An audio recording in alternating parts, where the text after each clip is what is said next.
Hi guys, देखो मेरा जो है क्लास 9th में भी और क्लास 10th में भी दोनों ही क्लास में सोशल साइंस में 90 मार्क्स आए थे।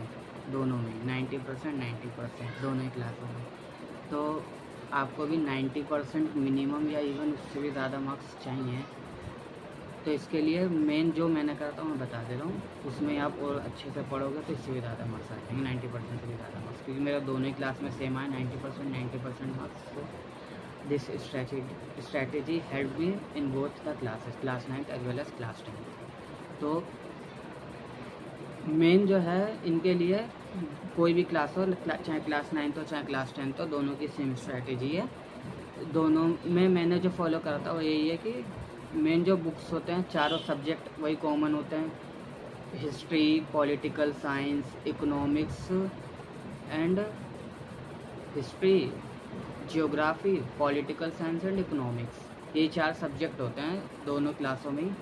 और इनके लिए मेन जो मैंने बुक फॉलो करा था वो सिर्फ और सिर्फ NCERT फॉलो करा था। इसके अलावा मैंने कोई भी बुक नहीं पढ़ी थी और कोई भी कॉन्सेप्ट जहाँ पे मेरे को डाउट आता था इनके अंदर पढ़ने के टाइम पर, तो मैं उसे यूट्यूब पर वीडियोस देख लेता था। काफ़ी वीडियोस अवेलेबल है और मेरे स्कूल के टीचर्स भी काफ़ी ज़्यादा अच्छे थे पढ़ाने में, तो उनकी भी मैं क्लासेस ऑलमोस्ट सारी ही लेता था अटेंड।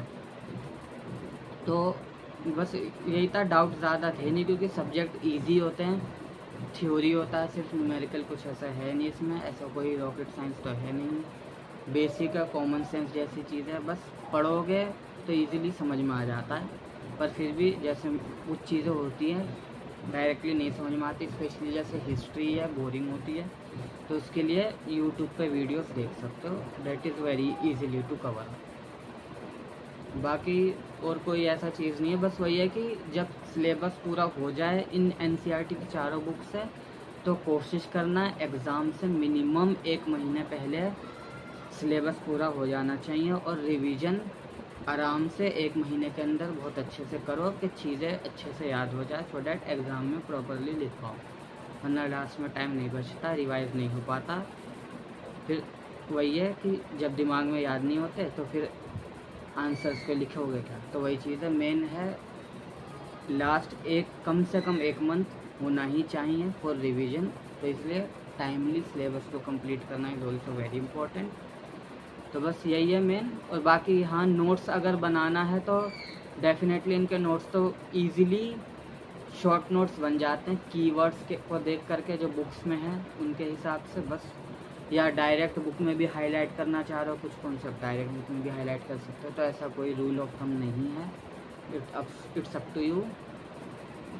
बस यही है मेन कि NCERT पढ़ना है चारों सब्जेक्ट के लिए, ये सोशल साइंस की दोनों ही क्लास में, क्लास 9th की भी सेम स्ट्रेटजी, क्लास 10th में भी सेम स्ट्रेटजी।